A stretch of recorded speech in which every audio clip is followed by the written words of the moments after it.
Hey guys, আসসালামু আলাইকুম, this is me Swarna. Welcome to my new another video. আর আজকের ভিডিওটা হচ্ছে হেলদি নাইট। আজকে হচ্ছে আমার বাসার ছেলের হলুদ, গায়ে হলুদ। সো এই জন্য আমি একটু রেডি হচ্ছি। তো রেডি হওয়ার ফাঁকে আমি আবার ফ্রিজ থেকে কাঁচা ফুলের গাজরা, মালা, তারপরে হাতের বালা টালা, এগুলো সব আগে থেকে আমার হাজবেন্ড আমার জন্য এনে রেখেছিল। তো সেগুলো দিয়ে আমি সুন্দরভাবে সাজুগুজু করে নিয়েছি। এরপরে ওইদিকে আমার হাজবেন্ড পিছনে রেডি হচ্ছিল। সো আমার তো রেডি হওয়া কমপ্লিট। এরপরে আমি আমার একমাত্র রাজপুত্রের সাথে একটু ভিডিও শুট নিয়ে নিচ্ছি। আর আমার ছেলের সাথে ফটো ভিডিও করতে তো অনেক ভালো লাগে। যাই হোক, এরপরে আমরা গায়ে হলুদের অনুষ্ঠানের দিক রওনা দিয়ে যাচ্ছি। আমি, আমার হাজবেন্ড এবং আমার ছেলে বাইকে করে। এই যে দেখুন, আমরা এখন রাত্রে বাইকে করে চলে যাচ্ছি। আর আমার ছেলে বাবা বাবা করতেছিল সারা রাস্তা। সে বাবা বলতে মানে অস্থির পাগল হয়ে যায়। তার বাবা হলে আর কিছুই লাগে না। আর এইদিকে আমরা হলুদের অনুষ্ঠান এসে পড়ছি তাদের বাড়িতে। এরপরে আমরা তাদের বাড়ির ভিতরে ঢুকে যাচ্ছি এবং আমার হাজবেন্ডও সামনে হাঁটতেছিল। তার ভিডিও না সে একদম পছন্দ করে না, মানে পার্সোনালি থাকতে চায়। এরপর আমরা হলুদের অনুষ্ঠানে ওখানে মানে প্রোগ্রাম যেখানে হচ্ছিল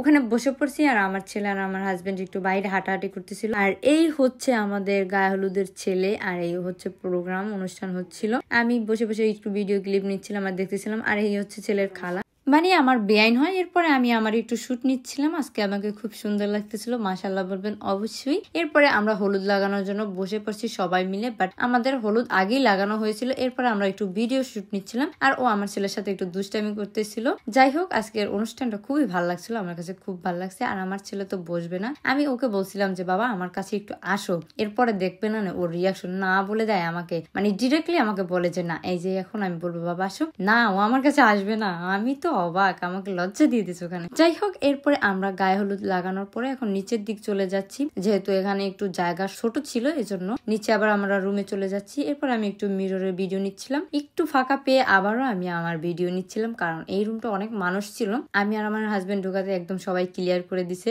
জানি না কি মনে করে একদম রুম ফাঁকা করে দিছে। এরপরে আমি একটু আমার আবারও ভিডিও নিচ্ছিলাম, কারণ এরপরে এখানে আর ফাঁকা থাকবে না জানি, সেজন্য নিজের ভিডিওটা বারবার নিচ্ছিলাম। এরপরে আমার ছেলের সাথে আমি একটু ভিডিও নিচ্ছি, কারণ আমার ছেলের সাথে ভিডিও না নিলে হয় নাকি, একমাত্র রাজপুত্র বলে কথা। তারপরে আমাদেরকে ক্ষীর খেতে দিছে, আর আমি তো ক্ষীর খেতে বসে গেছি। আর মাশাআল্লাহ ক্ষীরটা খুব সুন্দর হয়েছিল, খুবই টেস্টি হয়েছিল। আর আমি লিপস্টিক ওঠার ভয় কিভাবে খেয়েছি দেখতেই পেয়েছিলেন। আর এই রুমটা হয়েছে নতুন বউয়ের, যে বউটা আসতেছে আমাদের বাসায় সেই বউয়ের। আর এই ভিডিওতে আমি দেখাচ্ছি ছেলের মা। আর এইদিকে আমি বলতেছিলাম এই হচ্ছে ছেলের বড় মা আর আমি হচ্ছে ছেলের ছোট মা। আর এরপরে যাকে দেখতে পাচ্ছেন সে খুবই অসাধারণ একটা মানুষ, অমায়িক একটা মানুষ। আর এই মানুষটাই হচ্ছে আমার একমাত্র শাশুড়ি মা। সবাই মাশাআল্লাহ বলবেন। এক কথায় আমার শাশুড়ির মতন শাশুড়ি হয় না, সবাই অবশ্যই মাশাআল্লাহ বলবেন। এরপরে আমরা বাসায় যাওয়ার জন্য নিচে চলে আসছি, বাট আমার ছেলে তার বাবার জন্য কান্না করতেছিল, তার বাবার কাছে যাবে। আর তার বাবার সাথে যে বাইক আছে এর জন্য বেশি পছন্দ তার বাবাকে। যাই হোক, এরপরে আমরা বাসার উদ্দেশ্যে রওনা দিয়ে দিচ্ছি। এই ভিডিওটা এই পর্যন্ত। ভিডিওটা ভালো লাগলে অবশ্যই একটা লাইক, কমেন্ট, শেয়ার করতে ভুলবেন না। আল্লাহ হাফেজ, গুড বাই।